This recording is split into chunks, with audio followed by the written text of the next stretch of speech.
In today's episode of exploring potential jobs in the fourth industrial revolution and after, one problem that people will be definitely continuing to have is problems with their posture, specifically anterior pelvic tilt and posterior pelvic tilt. This is when your hips are not straight, as in this picture. Anterior pelvic tilt is when your hips is tilting forward. Posterior pelvic tilt is when your hips are tilting back. Anterior pelvic tilt is something I'm familiar with because I had it and I was able to either reduce it or get rid of it completely. My hips used to look like this and my arms would come forward. They would be more in front of me, but I did a lot of stretching and a lot of mobility exercises and stretches, and now my body feels like this. My arms don't automatically go to the front as much, they stay to the side, and I'm working on things, on muscles, groups that are below and above the hips over here, so that my posture becomes correct. My muscle alignment becomes correct. It's something that I'm working on every single day. And especially anterior pelvic tilt, this is caused by one of the things that can be caused by is excessive sitting, which we do a lot in this world when we're either, it's not just programmers that's happening to, it is anyone who sits down a lot. I've heard the exact details of how this happens. I don't have the exact scientific jargon, but basically, the more you sit, you don't use these muscles, and muscle imbalances occur, your hips become tight,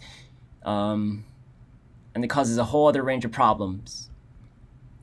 And so, with how Andrew Yang has and other people have talked about the fourth industrial revolution, it's important to, as job automation takes place more and more, it's going to cascade. The effects are going to hit industries and cascade related industries, and it's important that people think about what jobs will be available in the future.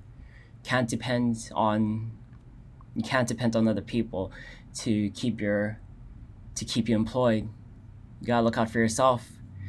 And one thing I've been interested in is using Google Trends to help predict, certain niches, areas where you can make yourself useful in and possibly employ yourself in.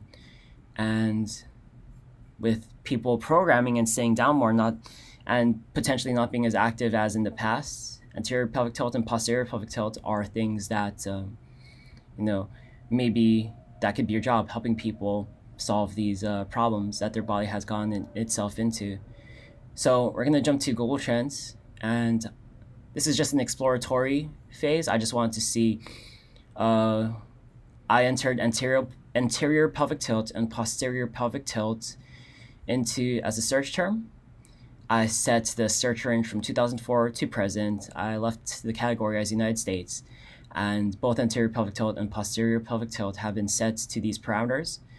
And here is anterior pelvic tilt, started at 2004, and keeps going up.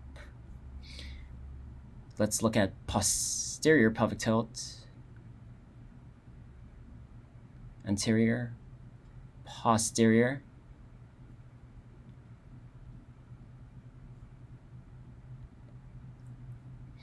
And I'm still new to all of this, so I had to look at what exactly do these numbers mean.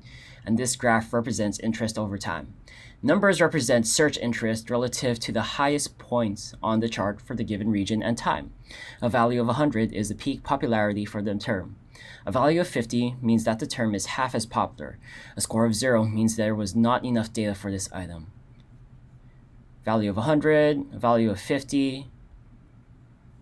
Anterior pelvic tilt, here's the 100. Here's the 50 line.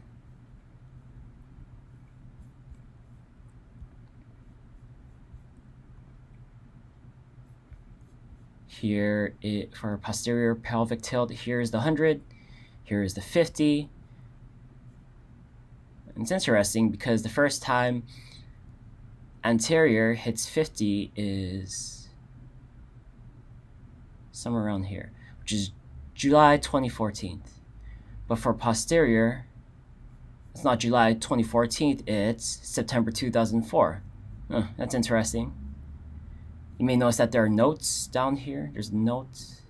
An improvement to our geographical assignment was applied from that date. An improvement to our data collection system. And it looks like these are the same thing. Geographical assignment, improvement to our data collection system. So there's that. Interest by subregion. Anterior pelvic tilt. It looks like it's all over. Not completely all over, but compare this to posterior pelvic tilt. Anterior. Now I'm going to read this explanatory right here. Interest by subregion. See in which location your term was most popular during the specified time frame. Values are calculated on a scale from 0 to 100, where 100 is the location with the most popularity as a fraction of total searches in that location. A value of 50 indicating a location which is half as popular. A value of 0 indicates a location where there was not enough data for this term. Note, a higher value means a higher proportion of all queries, not a higher absolute query count. So a tiny country where 80% of the countries are bananas will get twice the score of a giant country where only 40% of the queries are for bananas.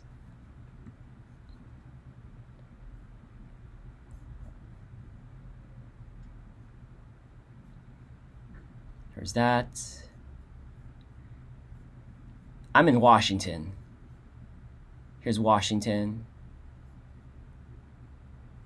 So when I started learning about these tilts, I'm pretty from everything I learned, I'm pretty sure that, saying a lot, it's more likely to cause anterior pelvic tilt.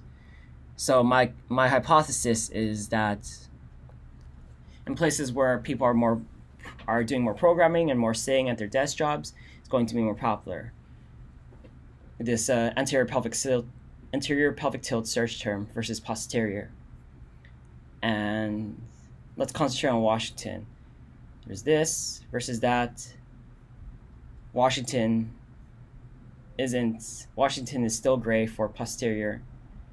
Washington is really blue for anterior. Anterior pelvic tilt related topics, exercise, human back pain, stretching back pain, related topics. Users searching for your term also search for these topics. You can view by the following metrics. Top, the most popular topics.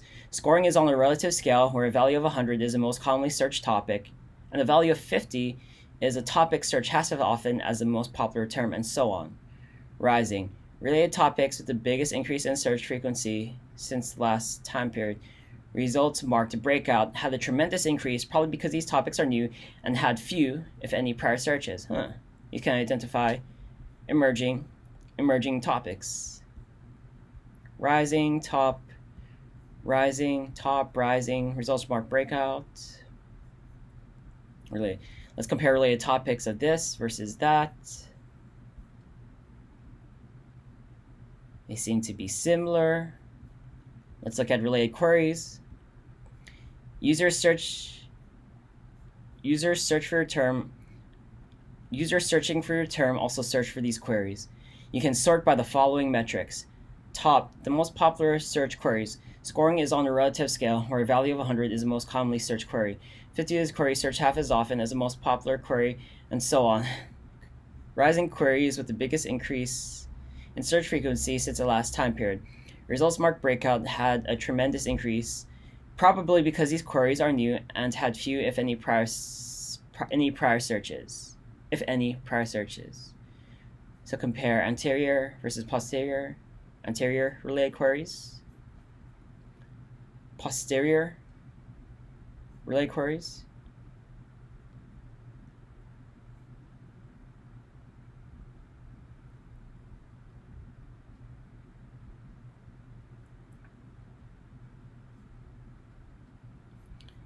So one thing I noticed in related queries for posterior There's one search term in anterior that's more aggressively in trying to fix it than posterior. How to fix anterior pelvic tilt. If you go to the posterior page, there's no how to fix posterior pelvic tilt. How to fix posterior pelvic tilt. So that, it seems like more people are suffering from anterior pelvic tilt versus posterior pelvic tilt. And yeah, I've gone through the whole pages of both, and this is like one of the first times ever I've vlogged me exploring Google Trends, and especially in the context of searching for human problems that people in the fourth industrial revolution can rise up to solve, and hopefully, and maybe they would want to use this information to keep themselves employed. Thanks for watching.